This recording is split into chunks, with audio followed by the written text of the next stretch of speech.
Bonjour ou bonsoir, ça dépend de qui le que vous écoutez vidéo ça. Nous remercions de ce que vous choisissez pour capable abonner ou à la chaîne Foi Active, qui c'est une chaîne qui est destinée à porter le message de la parole de Dieu pour encourager les frères et sœurs, quel que soit à côté que nous y est.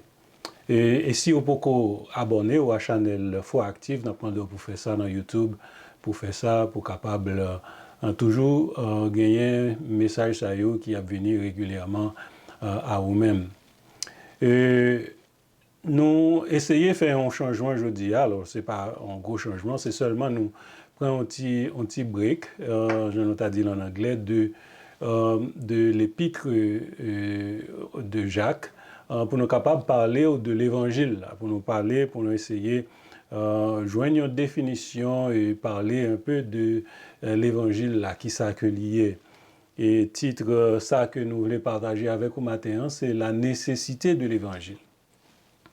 L'apôtre Paul dit nous, en parlant de tâches comme prédicateur de l'évangile, il dit dans 1 Corinthiens chapitre 9, verset 16, « Si j'annonce l'évangile, ce n'est pas pour moi un sujet de gloire, car la nécessité m'en est imposée, et malheur à moi si je n'annonce pas l'évangile. » Encore dans Romains chapitre 1er, verset 16, il dit, « Car je n'ai point honte de l'évangile. C'est la puissance de Dieu pour le salut de quiconque croit, du juif premièrement, puis du grec. » La question que nous devons poser, nous, c'est pour qui ça l'évangile est nécessaire? Pour qui ça l'évangile c'est une nécessité? L'apôtre Paul dit, la nécessité m'en est imposée, malheur à moi si je n'annonce pas l'évangile. Nous devons faire remarquer que c'est par la prédication de l'évangile que bon Dieu lui-même lui fait appel à des hommes et des femmes pour venir à lui-même. L'appel de l'évangile, c'est un appel universel qui inclut toute tribu, toute nation, toute langue. Et aussi les bénéfices de l'évangile liés à tous ceux, toute tribu, toute langue, toute nation, tous ceux qui croient et qui répondent positivement à cet appel qui c'est l'appel de l'évangile. Pourquoi donc est-il nécessaire? Pour qui ça l'évangile est nécessaire? Il y a 4 bagailles d'importance que nous après le considérer en pensant à la nécessité de l'évangile. Premier bagaille que nous avons pensé, c'est que nous avons mis le constat, nous a dit que nous ne sommes pas redevables, nous sommes redevables envers Dieu. Nous avons redevance envers Dieu, une responsabilité envers Dieu. L'humanité n'est pas autonome, elle dépend de Dieu, son créateur. Nous pas ni auteur ni créateur de notre existence. Nous sommes créés par Dieu pour sa gloire. Et c'est pour ça que nous dit le but principal de la vie de l'homme, c'est de glorifier Dieu et de trouver en lui son bonheur éternel. C'est Dieu, en tant que notre créateur, qui a le droit de nous dire comment que nous devons vivre sur cette terre, et terre ça que lui-même l'a créé. C'est lui-même qui a le droit pour dire comment pour nous vivre sur terre ça. Nous ne sommes pas redevables envers nous-mêmes, comme si nous t'a dit que nous c'est le point de départ et aussi le point d'arrivée de notre vie. Genèse chapitre 1er, verset 27 au verset 38, il dit « Dieu créa l'homme à son image, il le créa à l'image de Dieu. Il créa l'homme et la femme.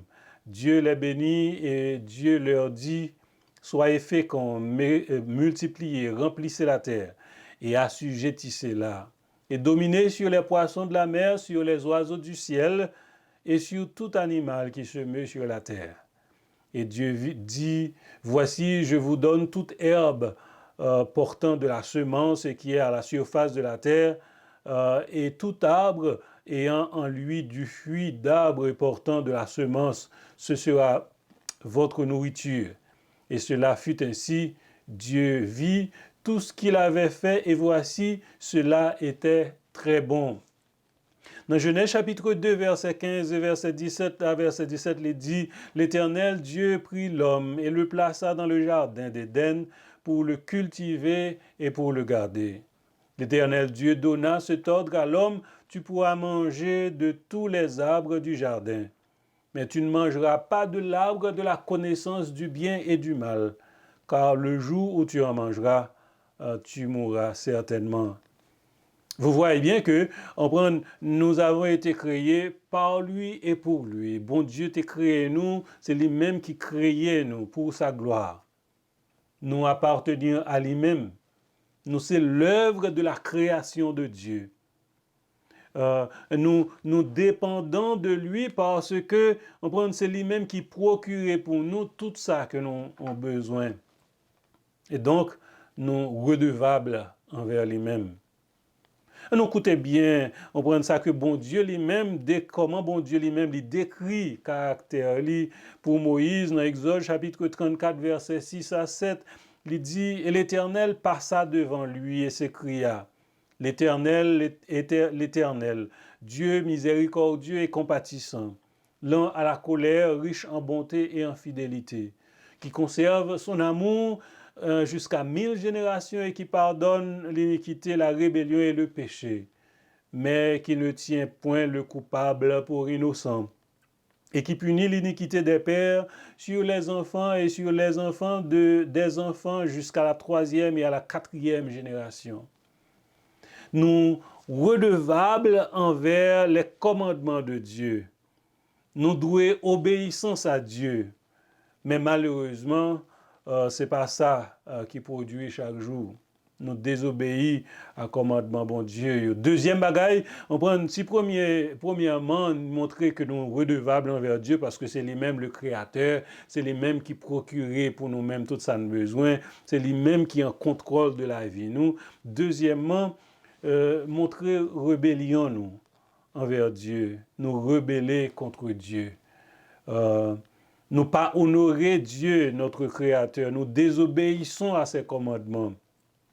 Dans Romains chapitre 1er, à partir du verset 18, nous lisons parole ça. Il dit, la colère de Dieu se révèle du ciel contre toute impiété et toute injustice des hommes qui retiennent injustement la vérité captive. Ayant connu Dieu, les hommes ne l'ont point glorifié comme Dieu. Ils ne lui ont point rendu grâce. Ils se sont égarés dans leurs pensées et leur cœur sans intelligence a été plongé dans les ténèbres. Se vantant d'être sages, ils sont devenus fous. Et ils ont changé la gloire du Dieu incorruptible en image représentant l'homme corruptible, des oiseaux, des quadrupèdes et des reptiles. L'homme lui préférait l'idolâtrie au Créateur. C'est l'image ça que passage ça Romains chapitre 1er verset 18 jusqu'au verset 32, c'est l'image ça que les banous image de l'homme qui préférait l'idolâtrie au Créateur. Qu'est-ce que ça veut dire? Ça veut dire que l'homme préféré à descendre dans l'adoration, vénérer la créature comme Seigneur, comme un pied-bois, comme des statues que vous façonnez à leur image, des animaux. Comme le veau d'or dans le désert, on prend que le peuple Israël là, à la manière des Égyptiens, ils étaient velés. On prend des reptiles. Ils préféraient adorer, adoration à créature que à créateur.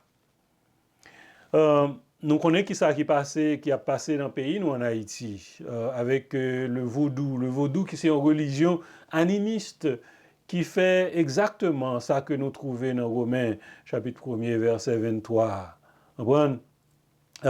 Cela veut dire que on prend non seulement en Haïti, mais à travers le monde, dans l'histoire de l'humanité, jusque dans l'histoire récente de l'humanité, l'homme préféré l'idolâtrie au lieu de l'adoration au Créateur. Nous tous sous la condamnation du péché. Romains 3, verset 23, tous sont péchés, sont privés de la gloire de Dieu. Dans Romains chapitre 3, toujours, on prend les dire, il n'y a point de juste, pas même un seul. Nul n'est intelligent, nul ne cherche Dieu. Tous sont égarés, tous sont pervertis. Pas même, il n'en est aucun qui fasse le bien, pas même un seul. La crainte de Dieu n'est pas devant leurs yeux. Au carré image, c'est que l'homme l'y écarté du Créateur, l'y vive dans la désobéissance complète. Et à cause de péché, à cause de la chute que nous trouvons dans le jardin, l'homme on prend l'éloigner de Dieu.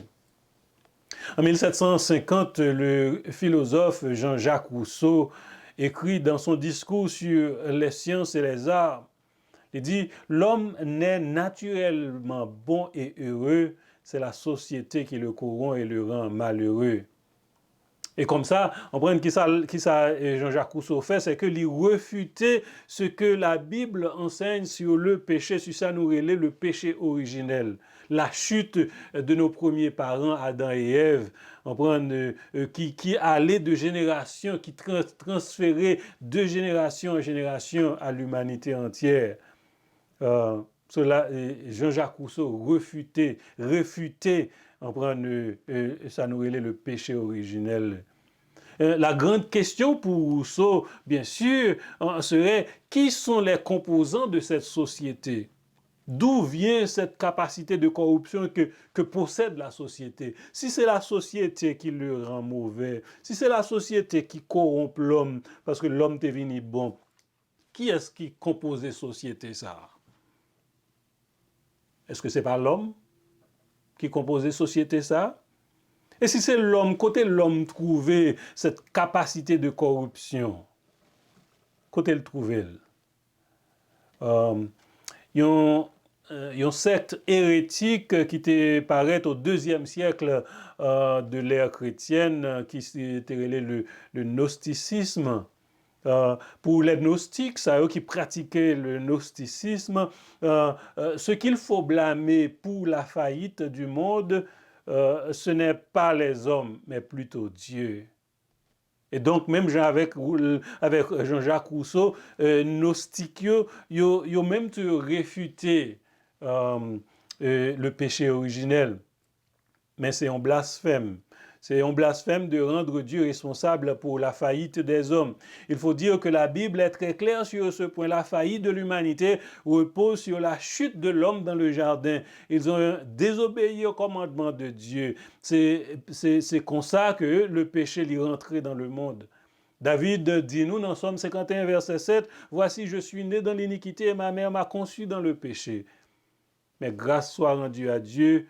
Dieu prouve son amour envers nous lorsque nous étions encore pécheurs. Christ est mort pour nous, nous dit l'apôtre Paul. Troisième point, c'est que la solution, on prend à image néfaste que nous projeter, que la Bible est projetée de l'homme. Qui solution à problème péché? La solution au problème du péché de l'humanité est la mort et la résurrection de Jésus-Christ. Bon Dieu lui procurer le moyen par lequel nous capables de retrouver nous dans lui. Et c'est par moyen ça que nous capables déclarer juste devant Dieu. C'est par moyen ça que nous capables déclarer innocent en lieu et place de coupable. C'est par moyen ça que nous capables sanctifier. C'est un don que bon Dieu fait, c'est un don de Dieu qui montrait clairement ça qu'il t'a déclaré à Moïse, Dieu miséricordieux et compatissant, lent à la colère, riche en bonté et en fidélité. Nous sommes capables de justifier par le don de sa grâce, par la rédemption qui est en Jésus-Christ. Dieu l'y choisit pour sauver l'humanité en substituant son fils à sa place. Il choisit pour sauver l'humanité lorsque il place l'homme, place l'humanité, il baille petit pour capable payer le prix de notre désobéissance. Le salaire du péché, c'est la mort. On prend la Bible dit nous. Toujours retourner dans Genèse chapitre 2, on peut dire, mais tu ne mangeras pas de l'arbre de la connaissance du bien et du mal, car le jour où tu en mangeras, tu mourras certainement. La mort. Nous devons recevoir ça que désobéissance nous t'es mérité, mais Christ te prend pour nous. Ça nous t'est mérité comme désobéissance. Christ te prend place nous. Voilà pourquoi il est nécessaire pour nous prêcher le message de l'Évangile. Comme Paul, la nécessité nous est imposée d'apporter le message de délivrance et de rédemption à tous, quelle que soit place où dans le monde là, ou dans la société a besoin le message de l'évangile. Mais qu'on y a poser des questions, ok, comment que je suis capable de recevoir bénéfice, message ça?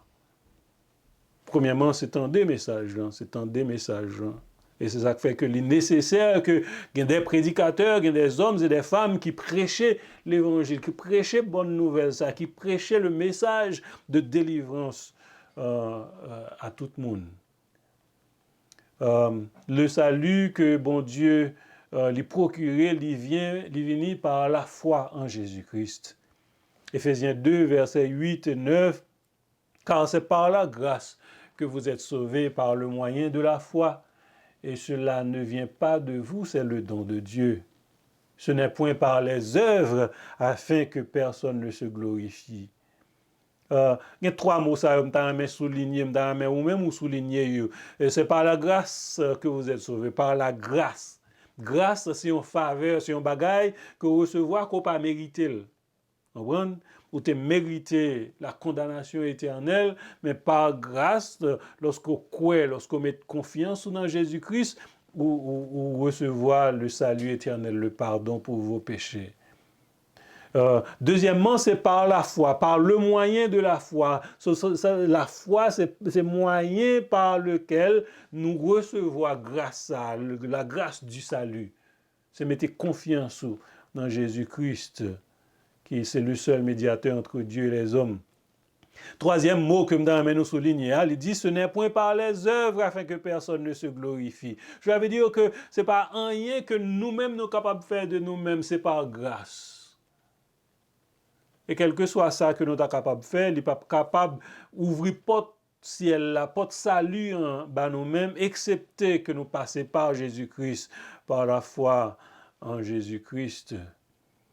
Salut que Dieu lui-même lui procurait et pour tous ceux qui croient en son Fils. Romains 3, verset 22, il dit justice de Dieu par la foi en Jésus-Christ pour tous ceux qui croient. Pour tous ceux qui croient, il n'y a point de distinction. N'importe monde capable de croire dans Jésus-Christ, accepter-le comme Seigneur et Sauveur la vie, et puis il va justifier par son sang. C'est Dieu qui donne le pardon des péchés par Jésus-Christ à tous ceux qui croient. Si vous croyez au message de l'Évangile, même gens que les prêchent à eux-mêmes qu'on y a dans le message, ça, soumettez foi ou non Jésus-Christ. Et si vous acceptez comme Seigneur et Sauveur la vie ou qu'on y a maintenant, le salut est entré dans votre maison.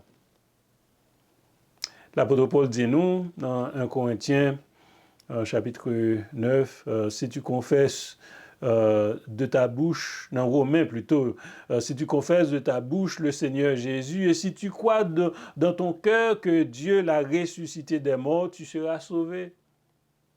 Car c'est en croyant du cœur qu'on parvient à la justice et c'est en confessant de la bouche qu'on parvient au salut selon qu'il est écrit, selon ce que dit l'Écriture, quiconque croit en lui ne sera point confus. Ça, c'est la bonne nouvelle. La bonne nouvelle, c'est que nous méritons la condamnation éternelle. Nous méritons que bon Dieu rejette nous loin de sa présence. Mais bon Dieu, dans l'amour, il est même qui miséricordieux, lent à la colère, riche en bonté et en fidélité, il prend l'initiative de nous sauver. Pour le cas sauver nous, il prend petite lia, il baille en place non. Et c'est comme ça, il offre salut à nous-mêmes si nous acceptons Jésus-Christ comme Seigneur et Sauveur la vie. Nous allons gagner le pardon pour pécher nous, nous avons accepté dans la présence de Dieu, nous avons justifié et il a adopté nous dans sa famille. Nous espérons que vous acceptez, que vous recevez et acceptez ce message, que vous recevez et acceptez Jésus-Christ comme Sauveur et Seigneur la vie. Et comme ça, péché va pardonner, on va faire partir de la famille de Dieu. Que Dieu vous bénisse.